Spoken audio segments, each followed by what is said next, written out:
है। यूटिलिटी में से कोई भी ऐसा जैसे आपको बिजली पानी का हो गया, कोई ऐसी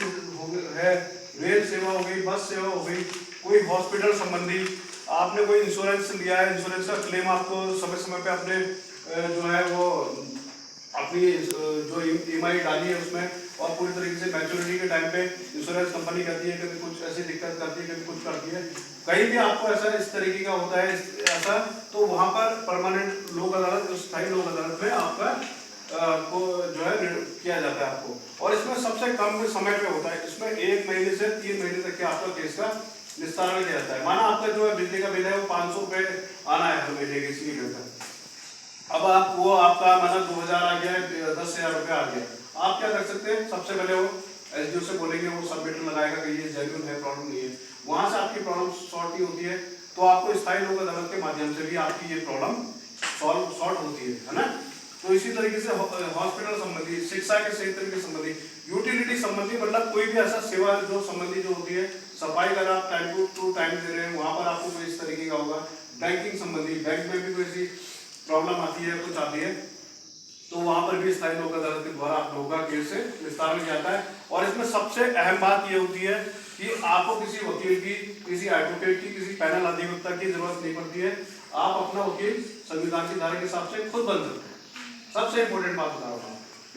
है ना। नहीं तो आप हाई कोर्ट में या सुप्रीम कोर्ट में या किसी और कोर्ट में जाते हैं तो आपको वकील रखना पड़ता है, उसका जो है चार्ज देना पड़ता है। यहाँ पर आपको पूरी तरीके से जो भी खर्चा होता है, जो भी एक्सपेंसेस होते हैं, वो जो है वो सरकारी होते हैं, और आपको 1 रुपये का खर्च नहीं होता है। एक सिर्फ एक फॉर्म होता है, उसमें आपको आधार कार्ड आपका लगेगा, आपकी एप्लीकेशन लगी किस स्तर की है, बैंकिंग संबंधी है, कोई सफाई कर संबंधी है, कोई और इससे शैक्षिक संबंधी है,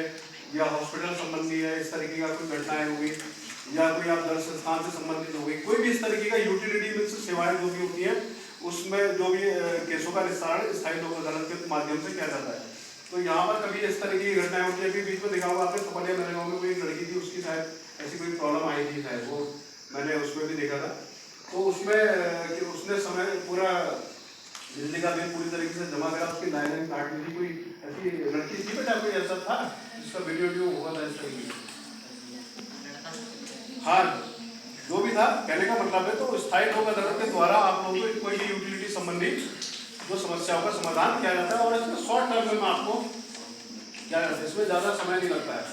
तो स्थायी लोक अदालत में और लोक अदालत में ये फर्क होता है इस तरीके का। अब एक चीज और है, स्थायी लोक अदालत को जो कार्य होते हैं, जैसे हम उपभोक्ता संरक्षण अधिनियम के तहत भी होते हैं, जो कंज्यूमर कोर्ट में होते हैं वो भी है। तो स्थायी लोक अदालत में तो टोटल तरीके के केस होते हैं, उपभोक्ता संबंधी केस होते हैं, उपभोक्ता फोरम ही होते हैं। जैसे आपने बाजार से कोई चीज खरीदी, टीवी खरीदा, फ्रिज खरीदा, या कोई भी इस तरीके का खरीदा, और बिल के हिसाब से उसको ले आए, कभी कोई गड़बड़ी हो गई, कोई प्रॉब्लम आ जाती है उसमें, तो आप क्या कर सकते हैं, उपभोक्ता संरक्षण अधिनियम 2012 के अंतर्गत उपभोक्ता कंज्यूमर कोर्ट में आप मुकदमा दायर कर सकते हैं। स्थायी लोक अदालत में आपको जो है रेल सेवा, बस सेवा, और कभी हवाई जहाज से ट्रैवल कर रहे हैं वहाँ पर भी ऐसी प्रॉब्लम आ जाती है, और इसके अलावा इंश्योरेंस संबंधी होगी, और जितनी भी बैंकिंग संबंधी होगी, स्कूल संबंधी होगी कोई इस तरीके का,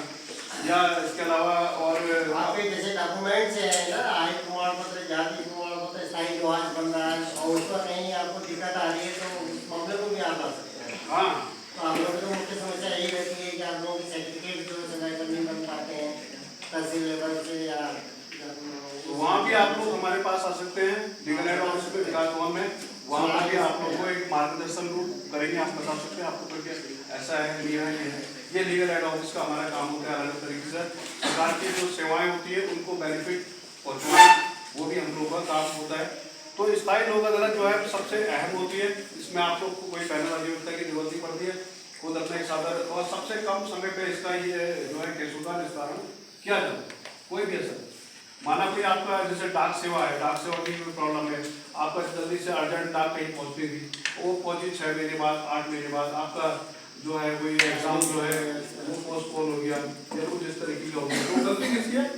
वो डाक सेवा की गलती है ना। तो कहने का मतलब इस तरीके की कोई होती है, बैंकिंग संबंधी कोई ऐसी मामला होता है, कभी कुछ इस तरीके की होती है ना। तो जहाँ पर ये सारी चीजें होती है, स्थायी लोक अदालत के द्वारा केसों का निस्तारण किया जाता है। ये सब कुछ